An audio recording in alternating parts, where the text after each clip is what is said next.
même. Oh là, super, regardez, ça c'est maintenant un mâle qui est sur la femelle. C'est la saison des amours pour les crapauds. Depuis quelques jours, les couples nouvellement formés migrent massivement des forêts vers les étangs pour se reproduire.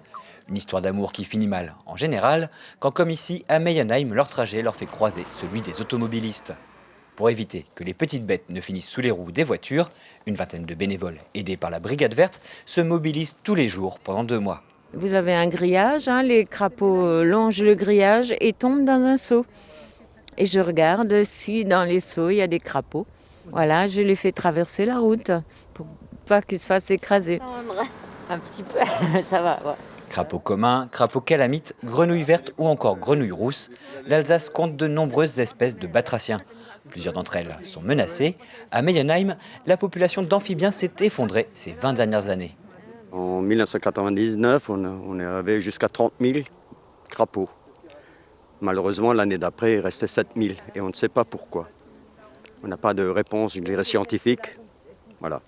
Donc on est tombé jusqu'à 1000, 1300 à un moment donné et les dernières années, on avait entre 8000 et 9000. Il faut savoir que s'il n'y avait pas de filet, c'est entre 70 et 80% de la population qui serait écrasée. Depuis 3 décennies, associations et collectivités territoriales se mobilisent pour préserver cette biodiversité. Ainsi, à travers l'Alsace, 69 sites ont été installés pour permettre la migration des batraciens. Le plus souvent des filets, parfois des crapauducs ou encore des fermetures de routes nocturnes. En effet, les crapauds s'embarrassent peu du couvre-feu et se déplacent principalement la nuit.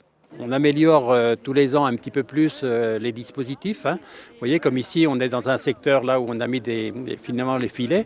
Et on s'est dit, en observant, on s'est dit qu'on pourrait fermer plus tôt et puis dévier plus tôt les véhicules, ce qui permettrait d'avoir moins de filets à entretenir. Parce qu'il faut savoir que tous les ans, on dépose et on repose les filets.